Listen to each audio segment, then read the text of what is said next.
জয় কৃষ্ণকালী মায়ের জয়, জয় সোনা মায়ের জয়, জয় মঙ্গলা মায়ের জয়। এখানে মঙ্গলা মা কৃষ্ণকালী মাকে এক ভক্ত দিয়ে গেছেন ফুলের মুকুট, ফুলের হাতের চুড়ি, সেগুলো পরিয়ে দিচ্ছেন। কি সুন্দর দেখাচ্ছে দেখুন। সবাই আমরা জানি যে কৃষ্ণকালী মা ছোট্ট মেয়ে রূপে এসেছেন, কারণ যত ভক্তদেরই স্বপ্ন দিয়েছেন, স্বপ্ন পেয়েছি আমরা ছোট্ট বাচ্চা রূপেই দেখেছি তাকে।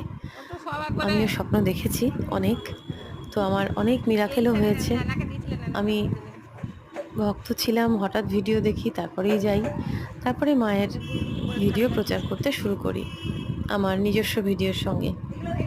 তো এখানে কৃষ্ণকালী মাকে দেখুন কি মিষ্টি দেখাচ্ছে, কি যে সুন্দর দেখাচ্ছে। ছোট্ট মেয়ে সুন্দর সেজে গুজে দাঁড়িয়ে আছে। তাহলে চলুন সবাই মিলে বলি